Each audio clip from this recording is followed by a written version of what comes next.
میرے آقا صلی اللہ تعالی علیہ وسلم کی ذات بھی رحمت، بات بھی رحمت، آپ کی تعلیمات بھی رحمت، آپ کے منصوبات بھی رحمت۔ صحیح بخاری شریف کے اندر یہ حدیث مبارکہ موجود ہے، 4 مقامات پر اس کا تذکرہ آیا ہے۔ میرے آقا صلی اللہ تعالی علیہ وسلم کی بارگاہ میں ایک باپردہ خاتون چادر کا تحفہ لے کر حاضر خدمت ہوئی، عرض کرتی ہے یا رسول اللہ صلی اللہ تعالی علیہ وسلم، یہ چادر میں آپ کے لیے اپنے ہاتھوں سے بن کے لائی ہوں، یہ مشین کی بنی ہوئی نہیں ہے، یہ میں اپنے ہاتھوں سے بن کے لائی ہوں اور آپ کی بارگاہ میں تحفہ پیش کرنا چاہتی ہوں۔ میرے آقا صلی اللہ تعالی علیہ وسلم نے تحفہ قبول فرما لیا، چادر اوڑی، اس کی ویلیو بڑھ گئی۔ مجمع میں سائل کھڑا ہو گیا، عرض کرتا ہے یا رسول اللہ صلی اللہ تعالی علیہ وسلم، یہ چادر کتنی زیادہ خوبصورت ہے، آپ یہ چادر مجھے عطا فرما دیجئے۔ لب اوا ہے، آنکھیں بند ہے، پھیلی ہے جولیاں، اور کتنے مزے کی پیک تیرے باختر کی ہے، اور میرے کریم سے اگر قطرہ کسی نے مانگا دریا بہا دیے ہیں، دربے بہا دیے ہیں۔ فوری چادر اتاری، منگتے کو دے دی، گھر چلے گئے۔ سائل پہ صحابہ نے تنقید کی، تو نے چادر کیوں مانگی؟ تجھے پتا ہے کہ محبوب علیہ السلام کی چوکھٹ سے کبھی بھی منگتا خالی ہاتھ نہیں جاتا، اور تجھے یہ بھی پتا ہے کہ محبوب علیہ السلام کو چادر کی کتنی زیادہ ضرورت تھی، اسی لیے محبوب علیہ السلام نے تحفہ قبول فرمایا تھا، تجھے مانگنا نہیں چاہیے تھا۔ اب اس صحابی کا جواب سنیے۔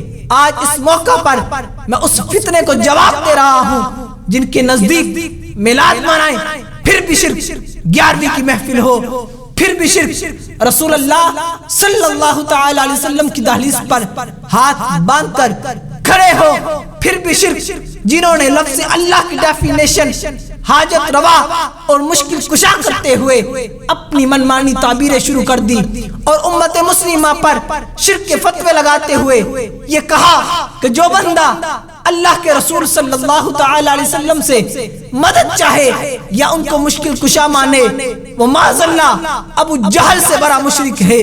میں اس فتنے کو جواب دے رہا ہوں۔ جب صحابی سے پوچھا کہ تو نے چادر کیوں مانگی، تو اس صحابی کا جواب سنیے، کہنے لگے او میرے بھائیو، میں نے چادر گرمی سے بچنے کے لیے نہیں مانگی، نارے جہنم سے بچنے کے لیے مانگی ہے۔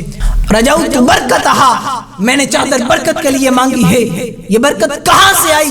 کہتے ہیں کہ کیونکہ آقا کریم صلی اللہ تعالی علیہ وسلم کے جسم کے ساتھ مس ہوئی، لہذا اس میں برکت آ گئی۔ یہ فائدہ کہاں دے گی؟ مشکل کشا کہاں مرے گی؟ حاجت روا کس دیس میں ہوگی؟ کہتے ہیں جب میرا وصال ہوگا یہ میرا کفن بنے گی، اور جب یہ کفن پہن کر میں لحد میں اتروں گا، قیامت تک میری قبر نور نگر بن جائے گی۔ یہ چادر مانگنے والے عام صحابی نہیں، اگرچہ عام صحابی بھی آسمان ہدایت کے ستارے ہیں، لیکن جن کی میں بات کر رہا ہوں یہ عشرہ مبشرہ میں سے حضرت عبد الرحمن بن عوف رضی اللہ تعالی عنہ ہیں، جنہوں نے چادر مشکل کشائی کے لیے مانگی ہے، اور سارے صحابہ نے اعتراف کیا ہے اور پھر اسی کا کفن پہنایا ہے، اور اس بات کو واضح کیا کہ اللہ کے رسول صلی اللہ تعالی علیہ وسلم کے جسم کے ساتھ جو داغے مس کر جائے وہ بھی قبر میں راحت کے حصول کا کام دیتے ہیں۔ قبر کو تو سورج میں نہیں روشن کر سکتا، قبر کو تو چاند بھی روشن نہیں کر سکتا۔ ارے قبر بنتی ہی تب ہے جب درمیان میں پردہ آ جاتا ہے۔ صحابی اس کو قبر کی روشنی کے لیے مانگ رہے ہیں۔ اس کی بیٹری چارج ہونے میں کتنا عرصہ لگا؟ ارے عرصہ تو کیا 1 سال بھی نہ لگا، 1 سال تو کیا 1 مہینہ بھی نہ لگا، ارے 1 مہینہ تو کیا 1 ہفتہ بھی نہ لگا، 1 ہفتہ تو کیا 1 پورا دن بھی نہ لگا۔ 1 لمحے میں وہ چادر آئی ہے، دوسرے میں محبوب علیہ السلام نے زیب تن فرمائی ہے، تیسرے میں منگتے نے مانگی ہے، چوتھے میں عطا فرمائی ہے، پھر بھی مشکل کشائی ہے، اور یہ حدیث صحیح بخاری میں آئی ہے۔